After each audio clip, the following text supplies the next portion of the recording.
Start Okay. sitting. And can everybody over there hear Jamie? People on the World Wide Web. Yeah, I can hear. Okay, and if it's too loud, let me know. And so I do want to introduce Jamie. I'm hoping that she'll tell you a little bit more about her credentials, but this is Jamie. And she has agreed to come and join us today. She works with Michelle Stagmeyer, and I know that most of you guys know her, and she's done some really good trainings for us. So I'm sure Jamie's not going to disappoint. I want to give a caveat that I am not Michelle though. But I will do my best. I've never presumed to be as good as Michelle. Yes, I work at the Cornerstone Agency of Pennsylvania with Michelle. She's our executive director. So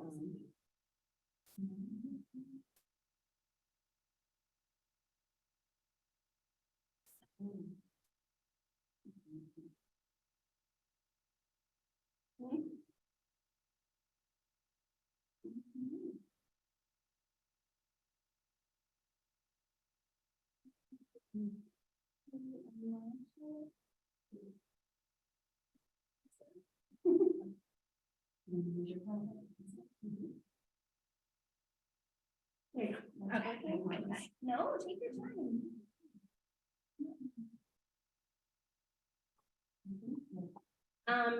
So Michelle let us know that Sam wanted to have some trainings developed for you guys for some specific topics. The one that she gave me was just going over how punitive measures are not always effective, and how sometimes that can lead to rights violations for our individuals. It can be really tricky to understand what counts as a rights violation and what doesn't, especially because we use some things that are punitive in our personal lives, and we think that they are okay in our personal lives, and they are, because we're adults making those choices for ourselves, for our spouses, for our children. And if you've come from a children's service background, moving to adult service is very different. So children's service, we do lots of punitive things, and we think that they are effective and evidence-based. But when we move into the adult world of providing services, things change. So we have to kind of recalibrate and figure out what is a punishment, what is a restriction, what is appropriate. So I put together a presentation just kind of based around the basic tenets of punishment and reinforcement. And I really want us, I explained to the ladies that are here in person for our Zoom friends that I want to also just have meaningful conversations around what this looks like for you currently, with your individuals that you're working with. If there are any things that you're thinking about, that you're feeling nervous about, that are coming up for you, and if you want to process any past events. So everybody that's on Zoom, I encourage you to think about that for yourself and, make yourself heard. You're on Zoom, but I'm definitely open to you guys asking questions whenever you want. I'm open to offering feedback whenever you want. I do have some questions of my own kind of built into the training that I'll be asking for participation with, but if you're comfortable, it's definitely okay to share because I want this to be purposeful for you. So effective reinforcement. What does that mean and what does that look like? I think sometimes we hear the word punishment and we think spanking. We think some type of physical abuse, some kind of, something that's added to a situation that's negative. And when we hear reinforcement, sometimes I think we think just rewards for no reason, just throwing candy at someone and saying you're doing a great job. I do have candy and I do have other things because that is part of what reinforcement is. It's not candy for everyone, but it is adding a positive to a situation or removing a negative. Before I get started, does anybody want to tell me what they already know about punishment and reinforcement? If there are any ideas that you folks have about what that means, either one or both. Reinforcement is Right. negative. Yes. You like candy? I'm going to reinforce positive responses and participation. And I don't know if everybody could hear, but it was just shared that reinforcement increases behavior, and that's absolutely true. Punishment decreases behavior whenever it's used. If I had said, if you don't tell me what you know about punishment and reinforcement, I'm going to take away your cell phones. Would that have made you feel like you wanted to share anything with me? No. No. If I had said, if you don't tell me what you know about punishment and reinforcement, I'm going to yell at you and get mad, would that have made you feel like you wanted to share anything with me? Nope. No. So it's not necessarily, reinforcement is not a coddling, and punishment is not always an abuse, but you want to look at what you want to have happen with that behavior. The objectives for our training today is that we're going to learn about the types of punishment. We're going to learn about the types of reinforcement. There are two for each of them. We're going to determine the differences between punishment and reinforcement because it can be confusing. We want to understand positive versus negative interventions and what that means. It doesn't always mean what we think it means. We think negative means bad and positive means good, and that's not actually the case. And I just want to clarify the importance of individual rights for each person that we work with. The rule that I always stick by when we're trying to figure out if something is a rights violation or not is, would this happen to you in your adult life? Would we allow that to happen to you? And that's always a good guideline for me and for my staff to think about. Yeah, I like that. Punishment. Punishment will always decrease the behavior. So if you see a behavior, that you don't want to keep occurring, you might be prone to use punishment because you want that behavior to go away. Positive punishment is adding an aversive stimulus to deter a behavior. So I had said we're going to talk about what positive and negative means.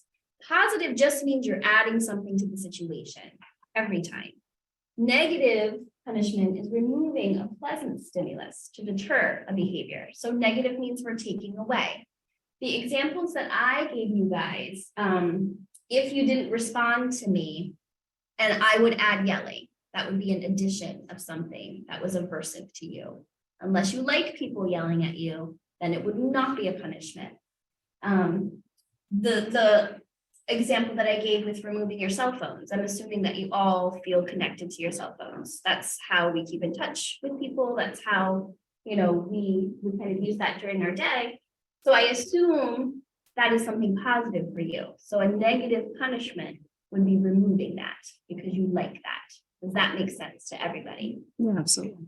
So we have to know some factors before we can determine how to use punishment and reinforcement, right? We have to understand what is important to a person.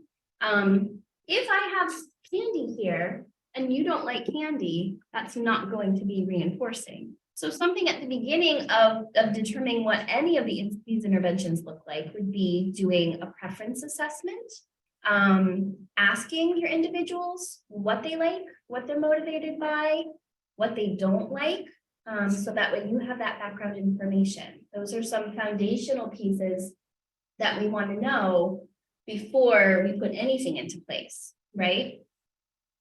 So punishment will always decrease the behavior. That's the most important thing to know, and we will talk a little bit more about that as we move through this. Reinforcement will always increase the behavior. Positive reinforcement adds a pleasant stimulus to increase behavior. So again, if it's positive, that doesn't mean good. That means an addition. That means we're adding. We're adding something that this person likes.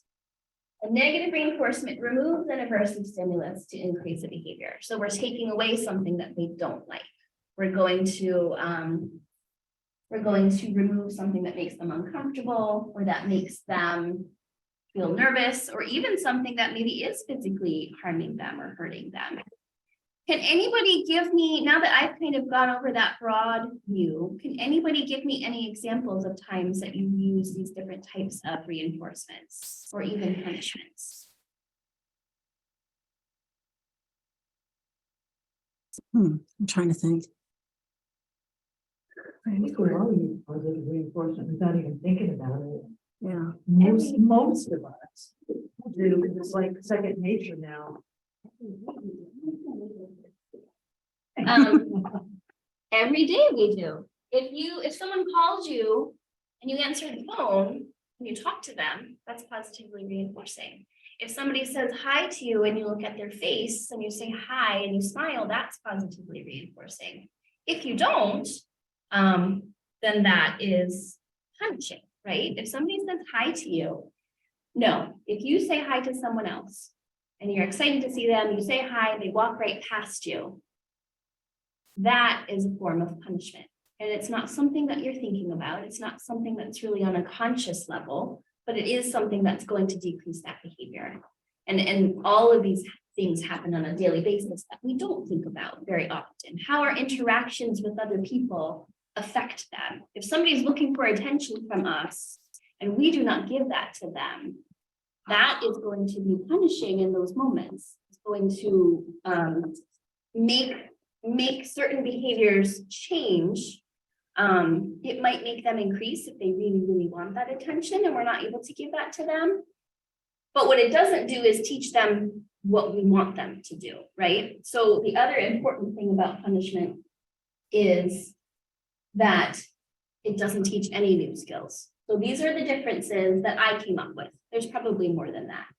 Differences between punishment and reinforcement. Punishment is at the top. Punishment is also often aversive to the person. Aversive meaning that it's something that makes them really uncomfortable or makes them feel shame. We don't ever want to do things in our line of work that makes people feel shame or make them feel badly about themselves, right? We want to come from a strengths-based perspective always. Punishment doesn't teach any new skill. If you think about the punishments that maybe you've had to live through, that either came from your parents or from your spouses or from, well-intended loved ones that just didn't know better. Punishments only tell you what not to do. They don't tell you what to do instead. Punishments must always be in place for the behavior to stay at low rates or be so severe that it impacts the person deeply. So that's that other piece of that. It doesn't teach us a new skill. It also, when it leaves, we don't have the same reaction. So if you have someone who is punishing, you have that immediate reaction, but once they're gone, you're just happy that that's gone. You haven't learned something new and you're not able to carry that over. Does that make sense? Okay.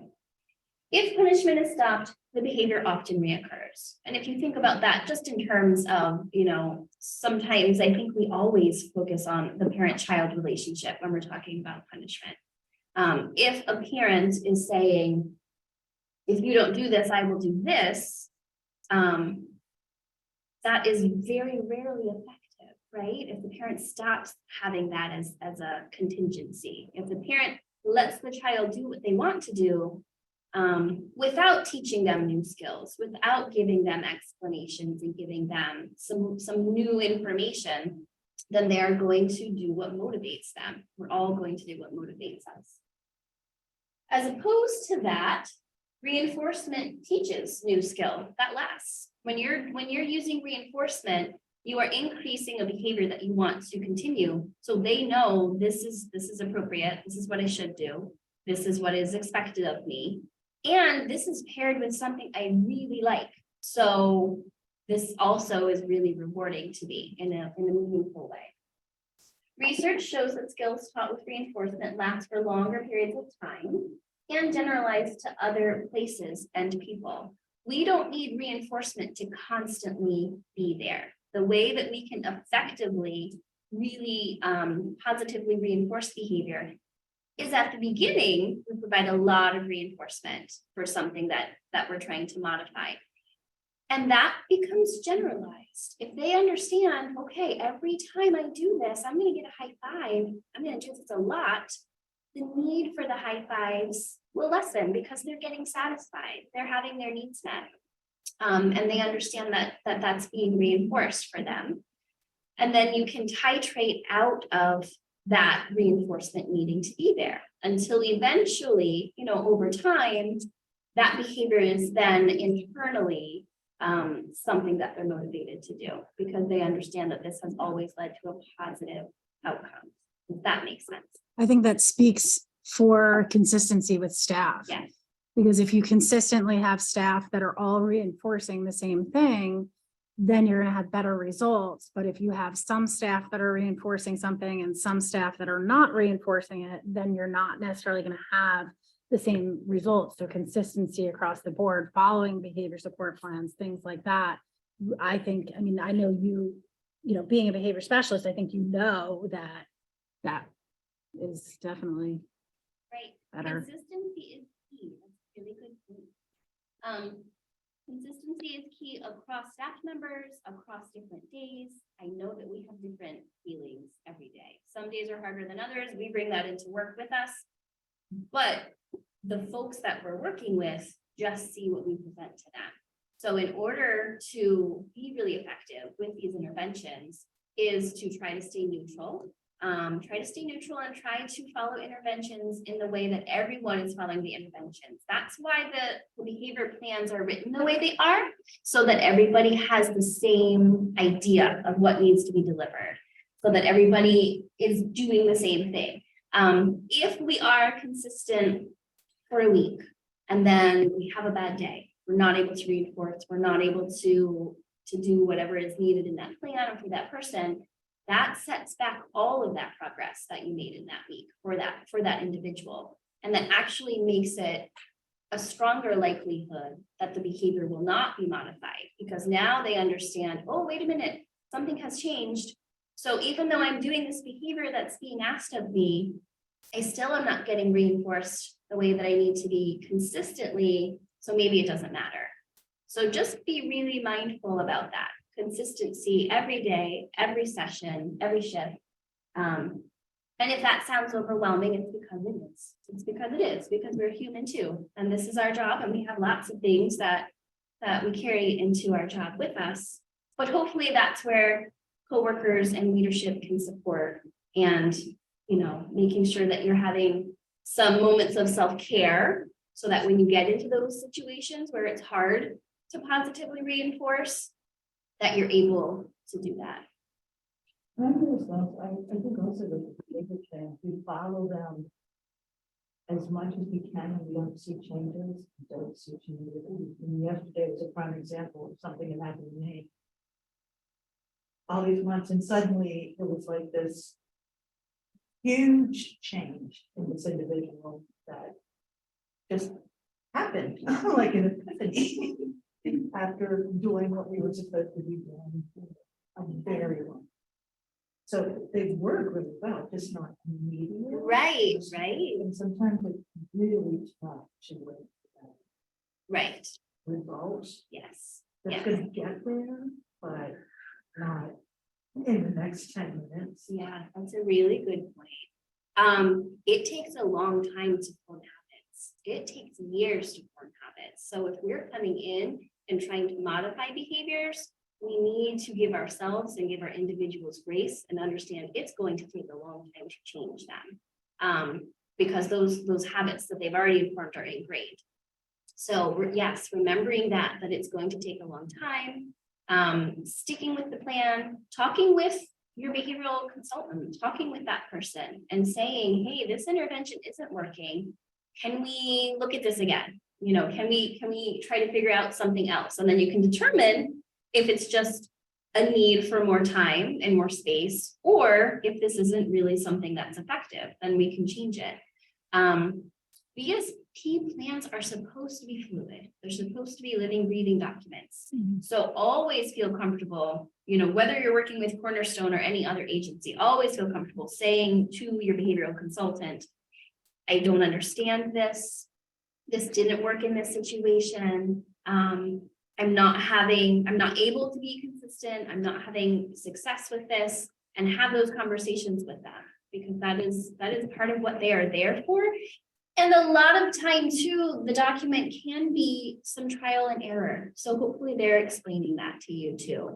You guys are there, you're on the front lines.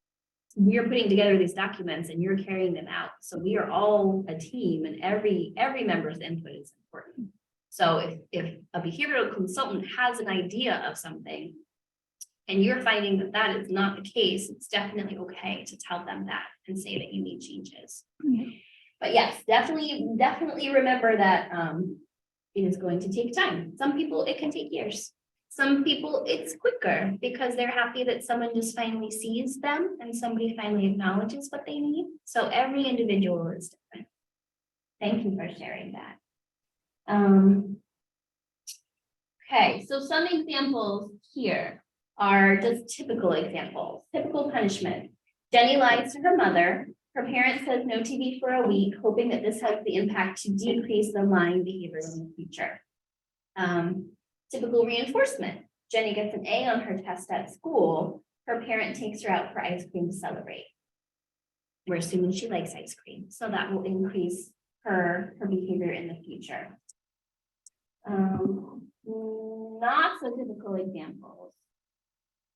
We've already started to discuss this a little bit, but this is where we don't even realize that things are happening all day, every day. A not so typical example of punishment. You don't have a good relationship with your mother. She often makes you feel guilty. Over the years, you've stopped calling her on a regular basis. This is an everyday example of punishment. Her behavior of making you feel guilty has decreased the likelihood that you'll call her because the conversation is unpleasant. This example is important to understand because punishment often occurs in everyday situations, and it's not always something extra that we impose on someone. Although the parent's intention was not to get you to call less, it had that impact, just because it was unpleasant. So thinking about our interactions with our folks, bringing it back to that, even if we think we're doing everything we're supposed to be doing, sometimes we just have to look at our affect. We have to look at, how we are responding to them, if they feel safe with us, and just looking at those things in terms of non-emotionality, not maybe getting upset because someone isn't responding to us the way that we want, but thinking about this, why are they not? Why? Is it because I am doing something that is contributing to an unpleasant experience for them? Am I doing something that's contributing to them not feeling like they're safe enough to have safe behaviors with me? So just something to think about. Not so typical example of reinforcement. You have a great relationship with your best friend. So that's contrary to our first example. You call her often and talk or go out places. Your friend's interactions, behaviors with you feel so good that it increases the likelihood that you will interact with her. Like punishment, reinforcement occurs in every interaction. In regular, I think I was supposed to write everyday life. Every interaction is not always something extra that is imposed. So I hope that makes sense too. This is not always something big. This is not always fidgets. This is not always candy. Sometimes this is just how we respond to another human. Do you guys have any questions about that or anything you want to share about your experiences to kind of go over? Anybody on Zoom as well?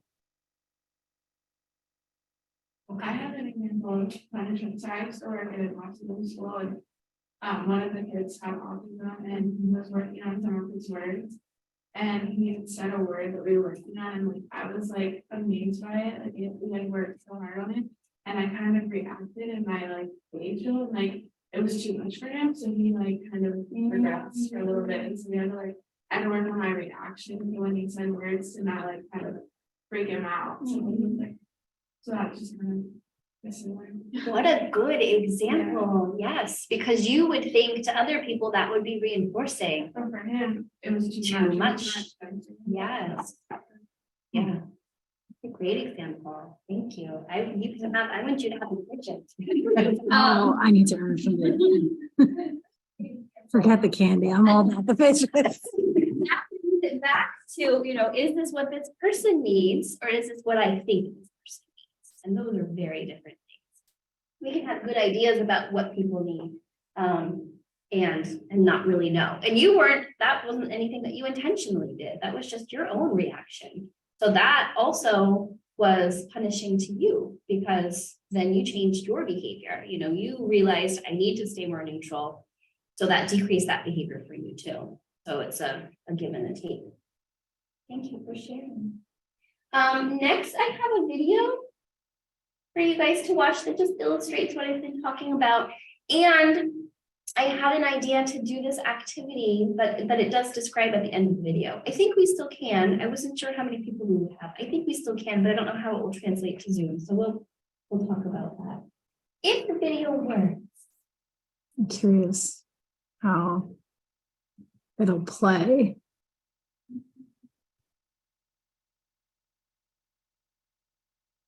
Oh, let's see if we can hear it.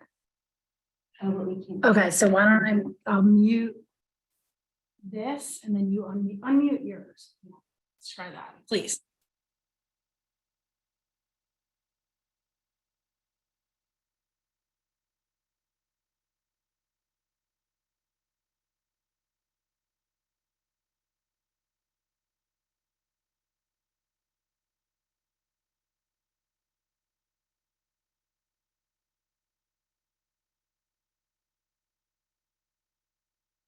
Can you guys hear that?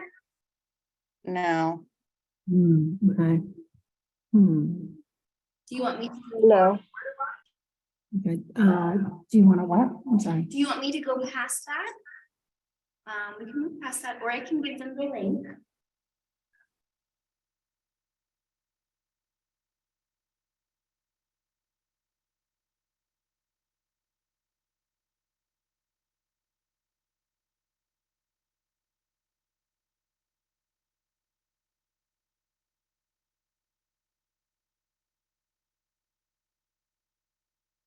All right, I think you have to mute. 4 minutes. It stinks, I just don't know. So you want yours to play the sound? Yeah, because that's the only way it plays on this. Mine needed. Hmm. Or were you? You have to mute.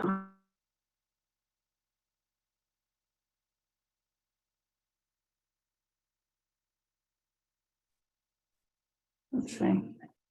Okay, let's try it. Oh, yeah. Of behavior. If reinforcement is negative, we still want to increase the desired behavior, this time by removing something else. Reinforcement so the dog does it again.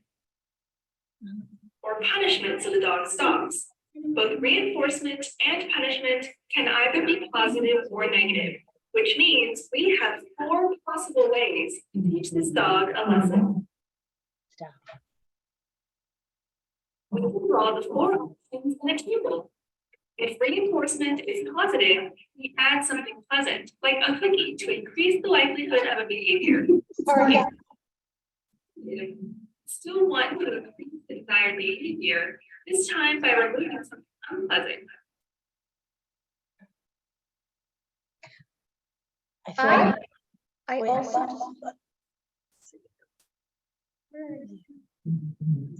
just have it saved in here. We don't want to do this slide. Where are you on this? There. Okay. Right here. All right, we're back. No, wait, you should be.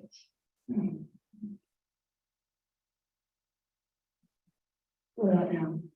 Can you guys hear anything? Let me go back to here. No, I'm. Good. Can the online people hear anything? Uh-oh. No. Wait, if you said no, how do you hear me? I can hear you. Oh, and okay. Jamie. Oh, okay. I just couldn't hear the video, sorry. Oh, okay. I'm like, wait a minute, how are you answering? Okay, so you go back there, we're gonna. I mean, the other thing you could do is you could email me the link quick, or we could just watch it after. I can send everybody an email with it. Okay, it's up to you. If you email it to me, you would stop sharing and then I would share it.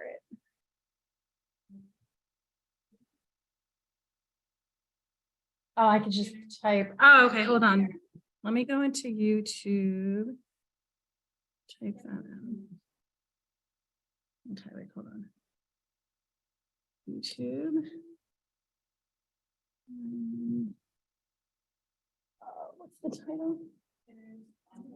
Skin.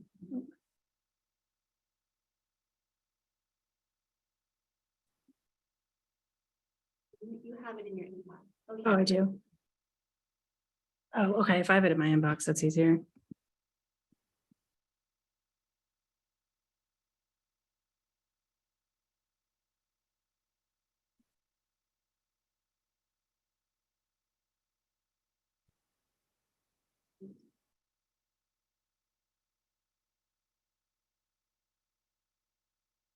Enforcement, so the dog does it again. Wait, or hold on. Punishment, so the dog stops. Okay, and then I am going to share my screen. That's what I'm gonna do. Okay. Share screen.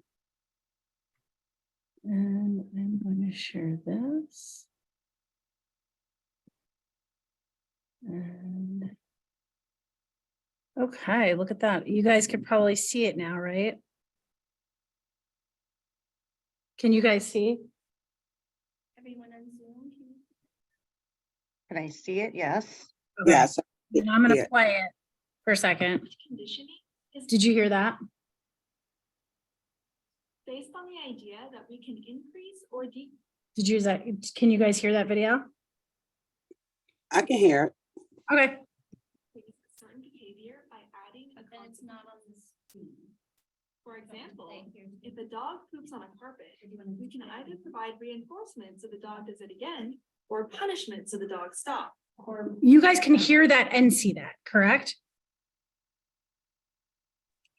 Correct. Okay. I can hear it and see it for some reason. what? Yeah, maybe you just turn your computer around. and then- Yes. Both reinforcement are positive or negative, which means we have four possible ways to teach this dog a lesson. We can draw the four options in a table. If reinforcement is positive, we add something pleasant, like a cookie, to increase the likelihood of a behavior. If reinforcement is negative, we still want to increase the desired behavior, this time by removing something unpleasant, like the leash. If punishment is positive, we add an unpleasant response to decrease behavior. When punishment is negative, we also want to decrease behavior, now by removing something pleasant, like the comfy carpet. If we stop any sort of manipulation, the conditioned behavior will eventually disappear again. This is called extinction. Operant conditioning was first studied by Edward L. Thorndike and later made famous by the work of B.F. Skinner. Skinner believed that organisms are doing what they do naturally until they accidentally encounter a stimulus that creates conditioning, which results in a change in behavior. To test this, he placed a rat inside an operant conditioning chamber, which later became known as the Skinner box. Among other things, inside the box was a lever that would release food when pressed. Conditioning happens in a three-term contingency, today known as the ABCs of behavior. A stands for antecedent. The rat accidentally hits the lever that triggers the release of food. B stands for behavior and refers to the response. The rat keeps pressing the lever. C stands for consequence. Food keeps coming out. The strength of the response to the conditioning depends on the schedule of reinforcement. If there is always food after pressing, the rat behaves predictably. If the food is released randomly, the rat behaves erratically like an addict. Skinner, born in 1904, was a professor of psychology and subscribed to behaviorism. He argued that you can only study behavior that is visible, and anything happening only within the mind or irrelevant to science. Hello. He thought free will was an illusion because behavior is either random or a reaction to the environment. His work became the foundation for behavioral therapy, military drills, and animal training. You can try this classroom exercise on positive reinforcement. One individual must exit the room. Now decide on a task which that individual will complete, such as finding a particular book. Then choose a nonverbal way of reinforcing that task, such as clapping your hands. Invite the person to come back into the room and let them try and complete the task, but don't give any instructions. Every time they are on the right track in regards to completing the task, clap your hands louder. If they move away from performing the task, reduce your applause or stop it entirely. Once the person understands what they are supposed to do, let them explain the task. Did they get it right?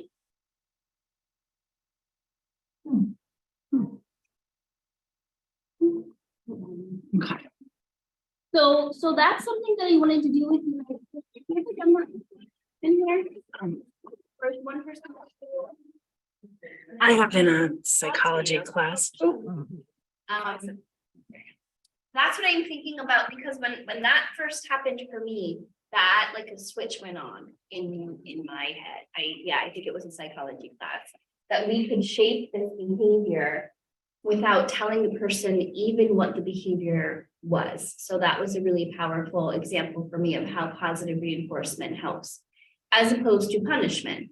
If we ask someone to leave the room and we tell them to come back in, and we only say no when they're not doing what we want them to do, are they going to learn how to do what we want them to do? No. And if you want to, but we don't have to, because we do have so many folks on Zoom, you let me know if that's something that you want to do together, or if we want to do that after the Zoom ends, just to illustrate that. Where's your Zoom? I can't get into your actual link. Do you know what I mean? Like, you know how there's the Zoom meeting? I can't go into that. Like, it kind of disappeared. Oh, so I can't choose to share. You should.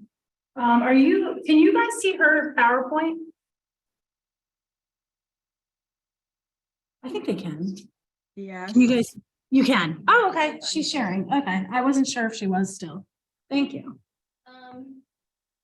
So I think that's a question for you. Do you want us to do that activity now, or do you want us to not? Do you want us to wait? I don't know. I don't know. I don't know. Sorry. Sorry, I'm asking you that. Yeah. No, that's totally fine. I just don't know how that works with Zoom. Huh. Folks in person, is that something that you feel like you would like to do? No. Okay. That's okay. Thank you. I appreciate you guys letting me know. Yeah. So the biggest takeaway from that is just, I want it to be really clear that punishment, in any form is just not going to have long-lasting effects. It's just not going to be something that is effective for individuals. And also what it does is, if it is something that the individual does not want to have happen or does not want to participate in, then it becomes a rights violation, possibly. So moving into that piece, I just have up here just a reminder that persons with disabilities have the same rights as all people: non-discrimination, access, equality of opportunity, inclusion, and full participation in society. We do not have the right, as people that are paid staff that are working with them, to tell them what to watch on television or what is right or wrong, or what to eat or how much of it to eat. You know, it's not ever in our role, even when we're trying to modify behaviors, it is not ever in our role to alienate one of their rights as an adult person. I wanted to put something in here about least restrictive interventions. We always want to focus on what the least restrictive possible intervention could be for each individual.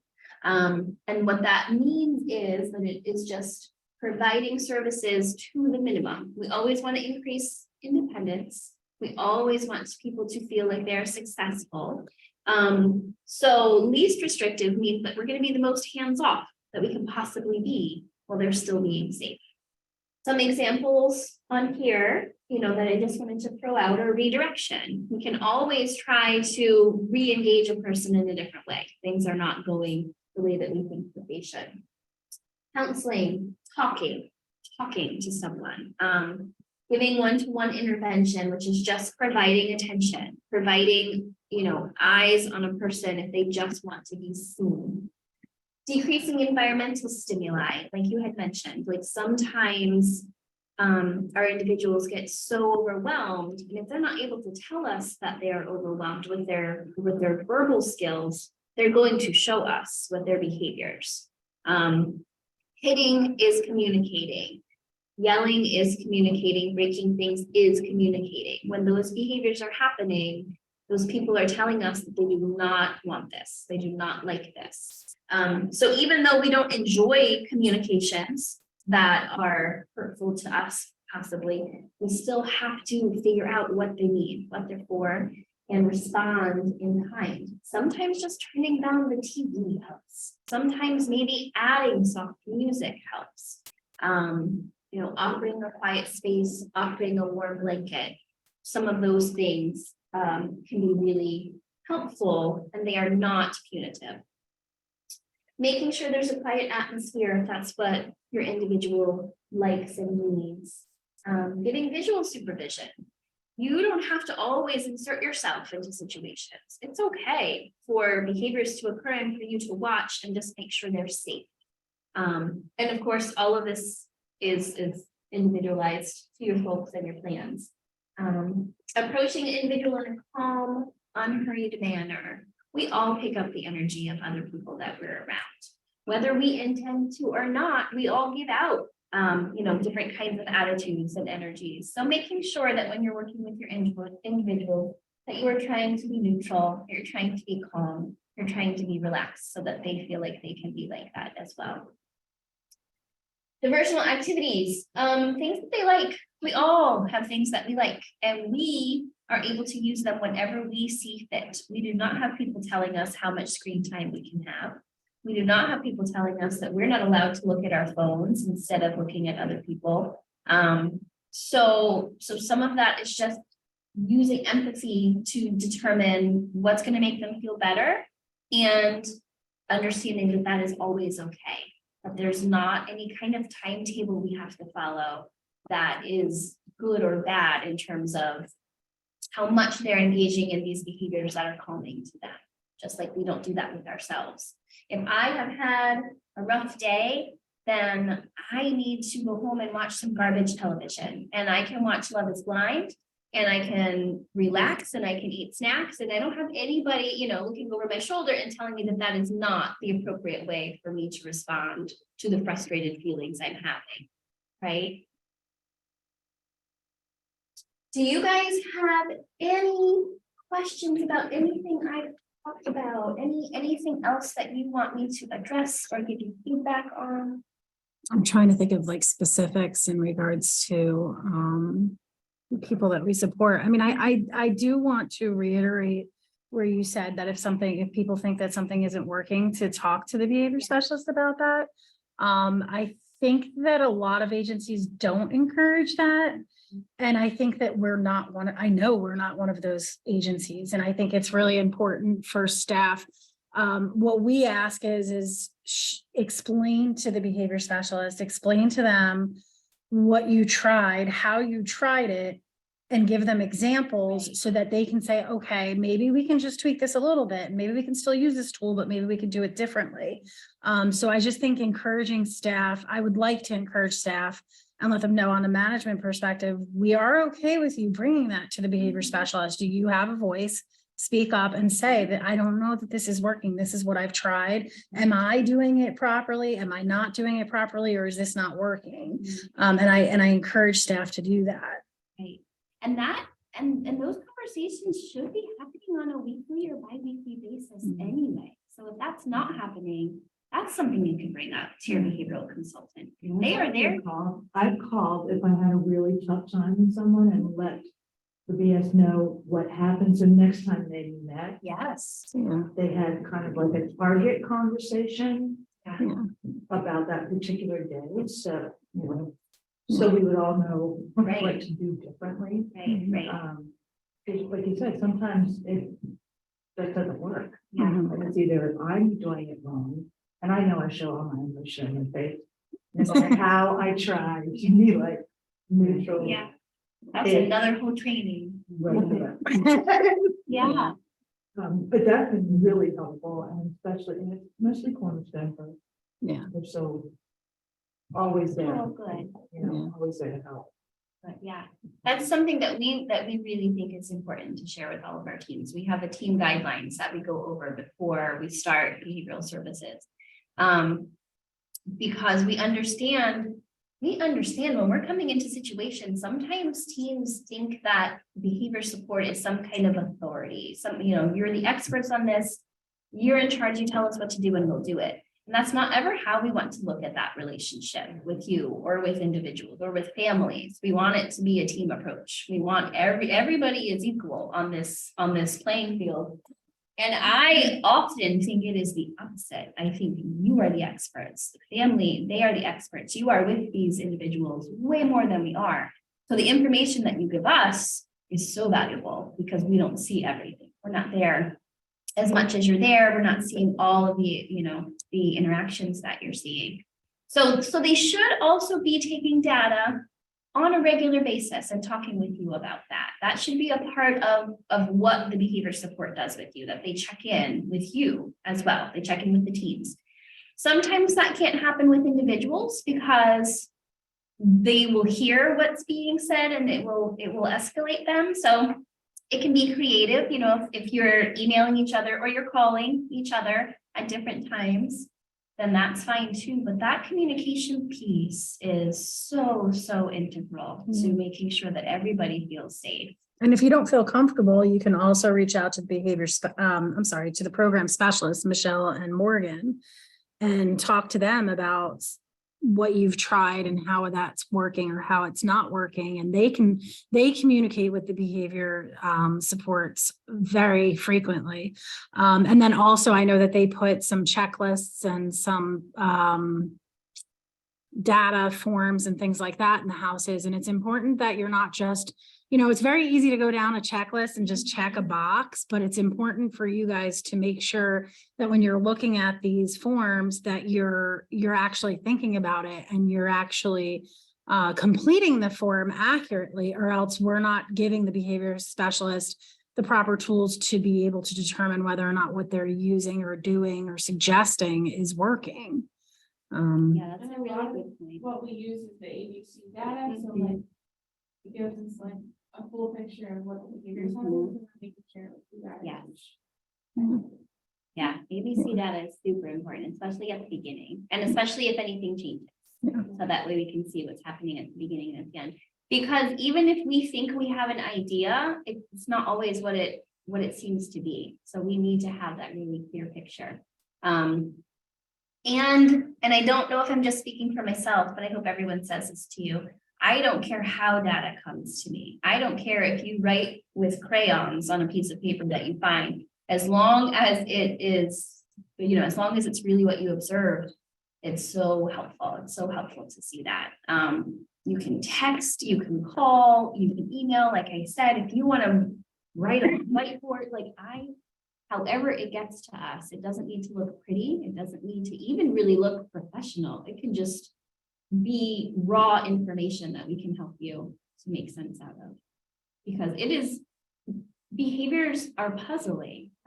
We always feel like we have to be investigators. We have to figure this out. We have some really good ideas.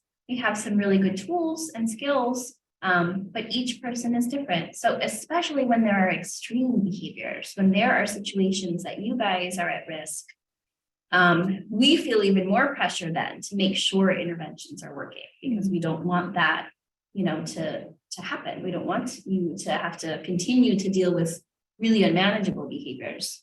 So that's where data becomes even more important, even though in those situations it might be even more difficult to collect it.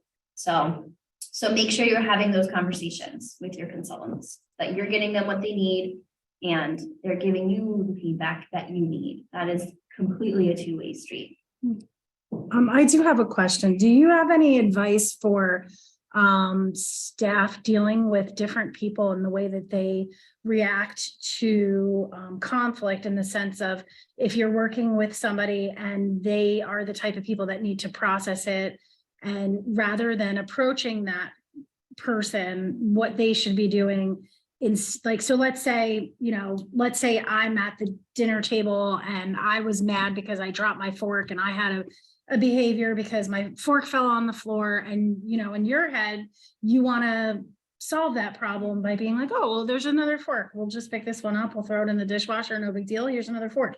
And I have behavior and I storm off and things like that. But I'm the type of person that needs some time to process things. And I know I think that what we run into a lot with staff is we have so much staff that are so kind and caring that they want to solve, I mean, myself too, like, I want to solve somebody's problem, but that's not always how the people that we support process things. So my question to you would be, what is advice for somebody that wants to solve the problem and wants to be like, I'm going to go in there, I'm going to solve their problem, I'm going to help them, when the person that you're supporting is like, hey, back off. And what would be your advice for somebody in that kind of give and take or tug of war?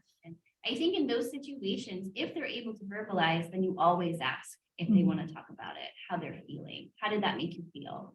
And you give space. How can I support you? If they're able to verbalize that for you. Because we want to, especially, I feel like, I don't want to stereotype, but I think especially some women, we feel like we need to nurture. And to us, nurturing is mothering. It is saying, here's what you need to do. Here's what will fix this. Here's what will, problem solve this. When we are worrying, we are assuming that other people cannot care for themselves. When we say, I'm worried about you, that means I don't trust you to do what you need to do to be okay. When we are saying, I heard you say a lot of I's. I want to do this. I want to fix this. But it's not about us when things like that are happening. So you have to take out the I. It makes us feel comfortable because there's a conflict that we want to solve. We want that to not be happening. Not all conflict is bad. It's good for individuals to work through some things. And maybe they just need you to be in the room as they do it. They don't need you to tell them what to do. They don't need you to offer suggestions. They just need you to be there to help them, to guide them, to figure out what to do. Because they have options. They could not use fork. They could pick up the fork they put on the ground. They could get a new fork. They're going to be thinking about those things. But when they're angry, when we're all angry, our thinking brain shuts down. So at that time, to tell them what to do or to expect them to know what to do is probably too much. If I am angry and someone starts asking me questions, that feels like a lot. I don't want to answer questions when I'm angry, even if I'm just angry at myself. So making sure, to answer your question, interventions I would use in that situation would be to give space and to give time, to not insert ourselves. If someone asks you for advice, that's a different situation. But if someone's just having a behavior and you're feeling uncomfortable about it, try not to tend to your own needs to fix it. Think about what their needs are. If you can ask them, if they're not verbal and they're not able to say, then just observe and watch. It is okay to offer suggestions. I would say to keep that simple. Offer an array of 2 things if you feel like that's what they need, if they're not able to make a decision for themselves. Would you like to get a new fork, or would you like to use a plastic fork? We don't know why they're throwing it down. And in those moments, we're not going to know why with that specific example. So you don't need to get underneath all of it and figure out every piece. You just need to attend to this situation. It might have nothing to do with the fork. It might just be, hey, do you need a break? Do you want to go to the bathroom? Do you want a high five? Do you want a hug? What is something that you need if they're indicating that there's anything that they need? But always let them take the lead when situations like that occur. If you can, if it's a safe space. And if it's not safe, then you remove yourself until it is safe. You don't adding something in if somebody's already escalated. The example that Sam gave, it escalated further when you offered help. So that's not what was needed for that situation. So make sure that you are maintaining a safe proximity. If they don't want you to come closer, then don't come closer, even though you think that's what you should do. If they don't want to hear your voice, even though you think that's what's helpful, you need to let them lead with what they want. And we wait. And I know that you feel, we have a lot of identity issue stuff with this, like, but if I don't do anything, then what I'm doing is kind of worthless, right? We think I have to do something. This is my job. This is the person. I have to help them. But try to reframe how you're thinking about helping. If they wanted our help, they would ask us, or they would indicate that. Wait for that moment. And it's okay to just check in. It's okay to be silent. It's okay to just provide a grounding presence. I think what is best always when someone is escalated is to mirror calm, to be a person that can co-regulate for them. So that means when they're upset, we don't join them in being upset. We instead stay the calm rock that they need us to be, right? Because if we're running into this situation and becoming a part of this situation, it gets bigger for both of you. Nobody's going to be able to think. But if you can co-regulate, if you can model breathing, if you can model speaking, in a calm, appropriate way, I know we're getting close to them. That I think is what is always most helpful when there are escalations like that. Yeah. Thank you. That's a wonderful answer. I appreciate it. See, I have to say, I had a behavior specialist tell me one time years and years ago, and I've never forgot it, but always honor no. Yes. If it's a head shake, if it's a leaving the room, no matter what that no is, always honor it. And it seems to work very well most of the time. But when he runs away from me, that's enough. I'm staying here. And it was like that little sentence made a whole lot of sense. That, because I'm the same way. I'm a mom, a grandmother. Like, And you want to help. but Be I need, active. but Yeah. I have to. Right. And I know, even this morning, I noticed there's a lot of, well, most of us are like that. I took a gentleman to the dentist. And I said, why don't you hang your coat up before they call you? It's just gonna take a while. And I was sitting there and I was watching him do it. And the woman behind the desk, I could see her listening. She wanted to get up so bad and hang that coat up. And she finally said, are you okay? And I said, he's good. He's fine. But she was determined Yeah. that he was not gonna do it. And it's hard. He was struggling, but I knew he did it. You know, but she was just trying so hard. Like, and it's just a female thing. Right, we want to be helpers, Yeah. and we see that as a kindness. Yeah. But to make him feel like he might not be successful on his own is not a kindness. It's hard, but. Yeah. But he did it. Yeah, He did Right. fine. yeah, But and no, just that one little sentence, always on the now. That just always rings in my head. always honor language, period. We see a lot that when people make requests or they say things, that sometimes the people around them do not accept that because they think, well, that can't possibly be what they want. Wait a minute, you want this? Are you sure you don't want this? Are you sure you don't want this instead? You wanted this earlier, so is this not what you like? Honor all language, so that way people don't have to explain themselves more. And it's confusing, especially if you have a person that's not able to verbalize easily, to have lots of questions or second guess what they're saying. Whether they're using an iPad or their voice, it's really frustrating for them. Yeah.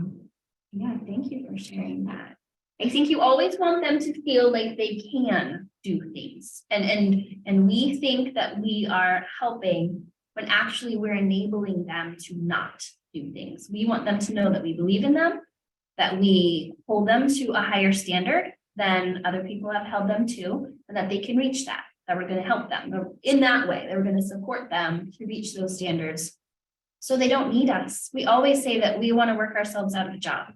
We don't want to make ourselves, so important that they can't engage in positive behaviors without us. So we have to, it's kind of like a leaving the nest situation, we want to teach skill, then we want to monitor, and we want to back up, and we want to encourage. Encourage. It's great advice. Thank you. Thank you, everyone. That's Thank all you. for today. Thank you so much. If anybody has follow-up questions, you can let Sam know and I will be happy to respond and answer. And I appreciate all of you for sharing. Thank you, guys. And thank you so much for everybody that attended. I appreciate it.